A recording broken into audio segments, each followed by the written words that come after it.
So you've just met a prospect for the first time, really. You had a meeting with them.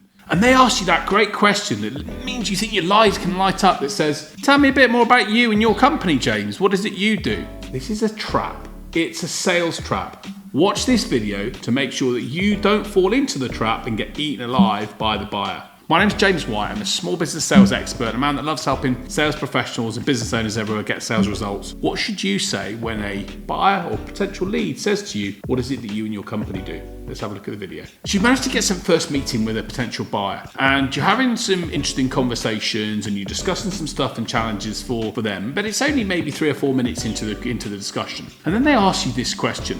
So what is it that you do, James? Tell me a bit more about your company. What is it you guys offer? And guess what happens? The lights start going off in your head. Bing, bing, bing, bing, bing, bing. Oh my goodness me. Oh, this is so great. Fantastic. This buyer is potentially wanting to do business with me. This gives me a chance to tell them blah, blah, blah, blah, blah, blah, blah. They don't mean that. It's a trap. When a buyer says that, what they maybe are doing is trying to qualify out whether they think you're a good use of their time. And what they're also trying to do at that point is to be sure that the company and what you offer is going to be something that's going to be of interest to them. But here's the mistake that too many salespeople make and business owners make. They see that means that they've got then carte blanche to talk forever and a day about how great their company is. They then proceed to wee all over their customers. Oh, thank you for asking me that question, Darren. What we do here at such and such company is this, this, this. We've been in business for this long. We do this, this, this. And it goes on and on and on and on.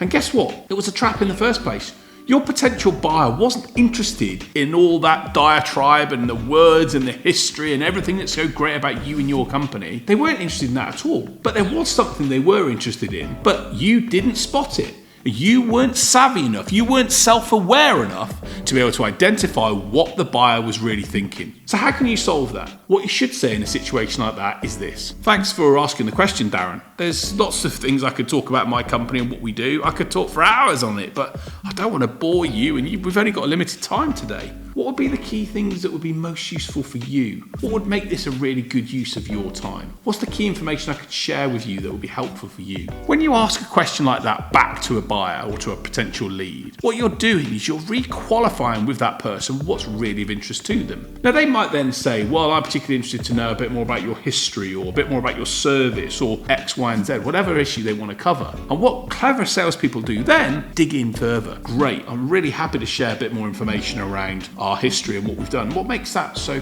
key for you? Tell me, I'm intrigued to know. The key thing is buyers are always having a series of thoughts going through their mind. Your job as a salesperson is to become a fly on the wall in the mind of the buyer. When you do that and you really find out what's driving their agenda and their thought process, you get inside their world and that can open up opportunities and potential solutions to issues that the buyer may have. But when you just go headlong into saying, oh, this is what we do and how we do it, the chances are it's going to tune the buyer out and it's going to make them think, I wish I hadn't asked the question. Savvy salespeople that have brilliant insights, that have brilliant emotional intelligence, know it's a trap. They know the best way to handle that is to go back and re-qualify the process and re-qualify the question. Again, I'll repeat it for you. Very happy to share some information about what we do. I could talk for hours about our company and our offering, but that's going to bore you and I don't want to do that in our first meeting.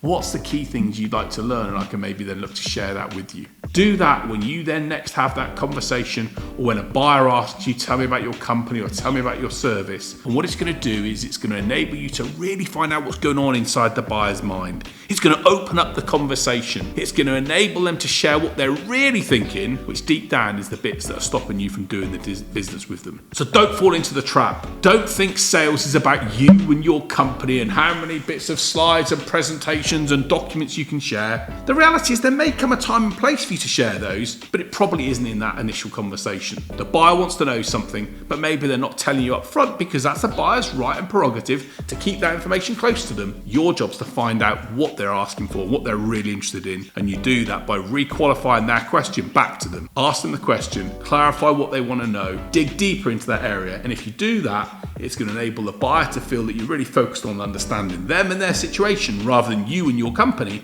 and it's going to hopefully open up the door for you to do some business together. I hope you found this video really useful. It's a short, small video that I'm sharing with you to give you the insights to get great sales results. My name is James White. I'm passionate about helping you achieve great success. And I hope that you can use this video and my other videos to get the sales success that you want for you and your company. Have a great week and see you next time.